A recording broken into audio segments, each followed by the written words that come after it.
It was in the month of May, 3 years ago, by a hospital bed in Columbus, Ohio, where my father was recovering from what was supposed to have been a quintuple bypass operation, but became, on the surgeons actually seeing the heart, a sextuple.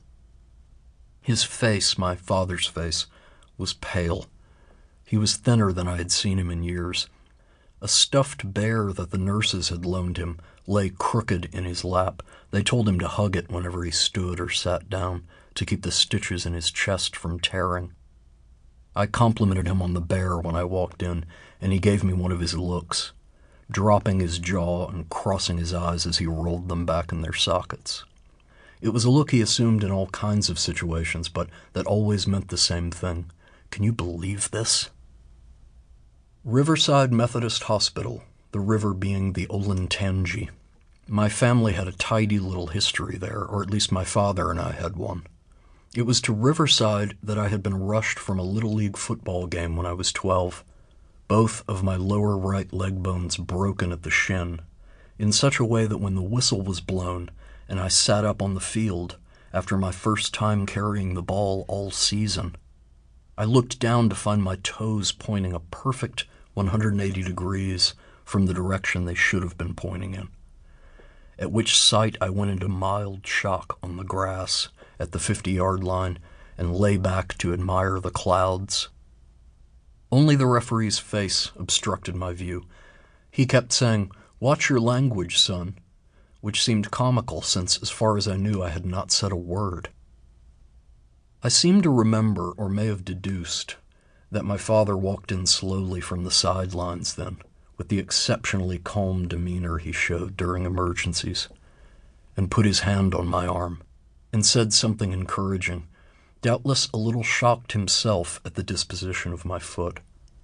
A little regretful, too, it could be, since he, a professional sportswriter who had been a superb all-around athlete into his 20s, and a Little League coach at various times, must have known that I should never have been on the field at all. Running back was the only viable position for me, in fact, given that when the coach had tried me at other places on the line, I had tended nonetheless to move away from the other players.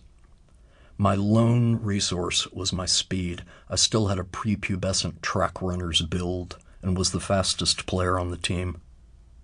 The coach had noticed that I tended to win the sprints and thought he saw an opportunity. But what both of us failed to understand was that a running back must not only outrun the guards, typically an option on only the most flawlessly executed plays, but often force his way past them, knock them aside. Such was never going to happen. In fairness, the coach had many other things to worry about. Our team, which had no name, lacked both talent and what he called go. In the car headed home from our first 2 games, I could tell by the way my father avoided all mention of what had taken place on the field that we were pathetic.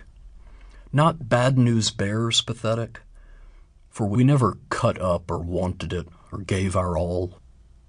At practice, a lot of the other players displayed an indifference to the coach's advice that suggested they might have been there on community service. The coach's son, Kyle, was our starting quarterback. When practice was not going Kyle's way, that is, when he was either not on the field, having been taken off in favor of the second stringer, who was excellent, or when he was on the field and throwing poorly, Kyle would begin to cry. He cried not childish tears, which might have made me wonder about his life at home with the coach and even feel for him a little, but bitter tears, too bitter by far for a 12-year-old. Kyle would then do a singular thing. He would fling down his helmet and run about 40 yards to the coach's car, a beige Cadillac Eldorado, which was always parked in the adjacent soccer field. He would get into the car, start the engine, roll down all 4 windows, and, still crying, I presumed, maybe even sobbing now, in the privacy of his father's automobile, play Aerosmith tapes at volumes beyond what the Eldorado's system was designed to sustain.